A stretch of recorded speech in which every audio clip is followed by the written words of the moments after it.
மால்னா என்ன இருக்கும்?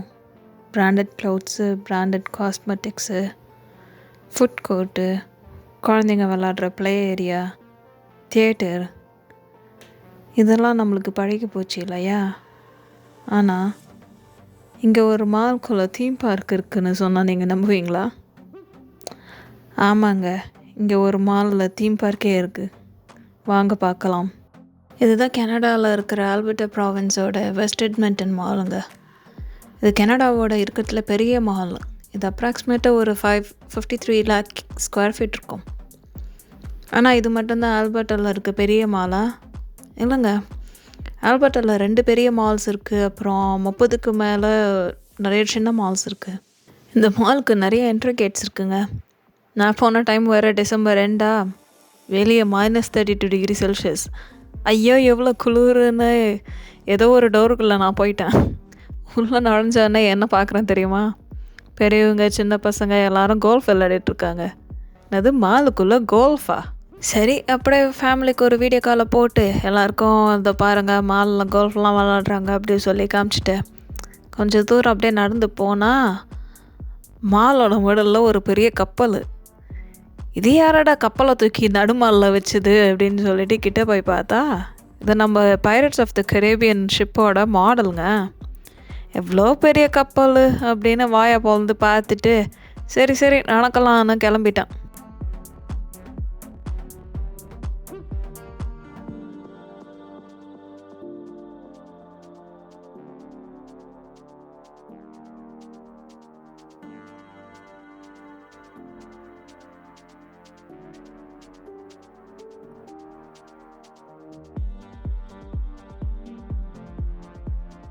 இன்றைக்கி நம்ம வெறும் விண்டோ ஷாப்பிங் பண்ணுற பிளான் தாங்க. ஏன்னா ஹேண்ட் லக்கேஜ் அலவன்ஸுக்கு மேலே போச்சுன்னா அதுக்கு ஒரு $40 கட்டணும்னு சொல்லிட்டு அட போங்கடா அப்படின்னு சொல்லிட்டு நான் வந்து விட்டுட்டேன்.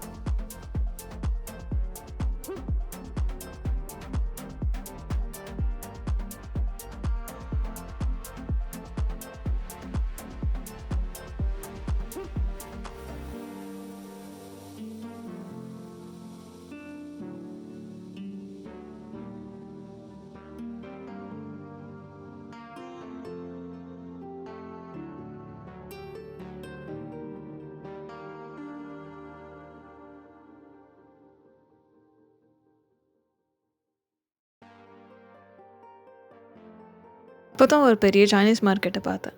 உள்ளே போனால் வெரைட்டி சைனீஸ் ஃபுட்டு அப்படியே ரெடி பண்ணி வச்சுருக்காங்க. இந்த சைனீஸ் கொரியன் சீரீஸ் பார்க்குறவங்களுக்குலாம் நல்லாவே தெரியும். அங்கே ப்ரீமேட் ஃபுட்டு சூப்பர் மார்க்கெட்டில் வைக்கிறது ரொம்ப காமன். வாங்கி அப்படியே மைக்ரோவேவில் போட்டு ஹீட் பண்ணி சாப்பிட வேண்டியதுதான். சமைக்கிற மேலே மிச்சங்க. அதெல்லாம் வீடியோ எடுக்கிறதுக்குள்ளே எனக்கு பசி எடுத்துருச்சு.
அப்படியே நடந்தால் artificial beach, roller coaster, theme park, gaming Jones, ஒரு இடத்துல சீ லயன் வச்சு லைவ் பெர்ஃபார்மன்ஸ் பண்ணிகிட்டு இருந்தாங்க. ரஷ்ஷு ரொம்ப அதிகங்க, வீடியோ எடுக்கவே முடியல. இங்கே ஒரு இம்பார்ட்டண்ட் விஷயம் சொல்லணுங்க. கனடாவில் நிறைய பேருக்கு அவங்க பெர்மிஷன் இல்லாமல் ஃபோட்டோவோ வீடியோவோ எடுத்து சோஷியல் மீடியா போடுறது சுத்தமாக பிடிக்காது. Privacy issue. அதனால் ரொம்ப கேர்ஃபுல்லாக இருங்க மக்களே. அப்புறம் அப்படியே ஸ்கேட்டிங் ரிங்க்கு, லெகோ வால்டு எல்லாத்தையும் பார்த்துட்டு நடந்துகிட்டே இருந்தேன்.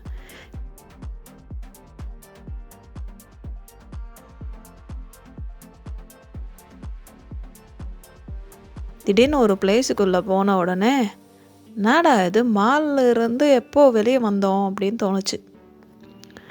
யூரோப்பியன் ஸ்டைல்ஸில் ஸ்ட்ரீட்டு, அப்பார்ட்மெண்ட் மாதிரி பில்டிங்ஸு, என்ன இது ஒன்றுமே புரியல அப்படின்னு சொல்லிட்டு எனக்கு கொஞ்சம் கன்ஃபியூஷனே ஆயிடுச்சுங்க.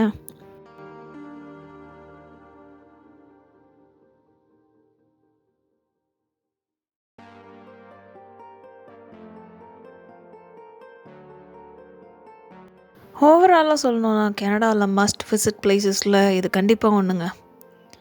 இது ஜஸ்ட் ஷாப்பிங் இல்லை, இது ஒரு எக்ஸ்பீரியன்ஸ்னு சொல்லலாம்.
நெக்ஸ்ட் டே கேல்கரி கிளம்பிட்டேன். இது ஆல்பர்ட்டாவோட பெரிய சிட்டி, பிஸ்னஸ் கேபிட்டல். என் ஹோட்டல் ரிசப்ஷனிஸ்ட்டு பேச்சு கொடுத்தப்போ சொன்னாங்க, ஒரு $4 ட்ரெயின் டிக்கெட் எடுத்தோன்னா 90 மினிட்ஸ் சிட்டிக்குள்ளே எங்கே வேணால் சுற்றிட்டு அதே டிக்கெட்டில் திரும்பி ஹோட்டலுக்கு வந்துடலாம் அப்படின்னு. சரி ட்ரை பண்ணலாம் அப்படின்னு நான் கிளம்புனேன். Calgary one of the biggest mall Chinook mall. அப்ராக்சிமேட்டாக ஒரு 13 லட்சம் ஸ்கொயர் ஃபீட் இருக்கும். இது எட்மண்டன் மால் மாதிரி அதிகமாக என்டர்டெயின்மெண்ட் பிளேஸ் இருக்க பிளேஸ் இல்லைங்க. ஆனால் பெரிய ஃபுட் கோர்ட்டு, நிறைய பிராண்டட் க்ளோத்திங் ஸ்டோர்ஸு, ப்ரைடல் வேரு, இது ரொம்ப சிம்பிளாக ரொம்ப ப்ராக்டிக்கலாக இருந்துச்சு. ஆஃபீஸ் முடிஞ்சிட்டு வீக்கெண்டில் டெய்லி லைஃபோட பார்ட்டாக வர மாலுக்கு வர ஃபீலிங்கு. சிம்பிளாக சொல்லணுன்னா வந்தால் ஷாப்பிங் முடிச்சுட்டு உடனே கிளம்புறவங்களுக்கு இது ரொம்ப கரெக்டான பிளேஸு.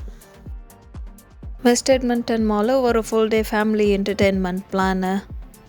மோஸ்ட்டாக குளூரில் வெளியே ரொம்ப டைம் ஸ்பெண்ட் பண்ண முடியாதவங்க நினைக்கிறவங்க அவங்கெல்லாம் வந்து இங்கே போகலாம். Calgary Chinook mall lifestyle, daily லைஃப்குள்ளே ஃபிட் ஆகிற மாதிரி ஒரு ஸ்பேஸு. 2 மால்ஸும் செம எக்ஸ்பீரியன்ஸுங்க.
என்ன மக்களே, ஆல்பர்ட்டாவில் இருக்கிற இந்த 2 மால்ஸும் நீங்களே சுற்றி பார்த்த ஃபீல் வந்துச்சா? சப்போஸ் உங்களுக்கு கனடா வந்தால் எந்த மாலுக்கு போகணுன்னு நீங்கள் ஆசைப்பட்றீங்க? அதை மறக்காமல் இந்த கமெண்ட்டில் சொல்லிவிடுங்க.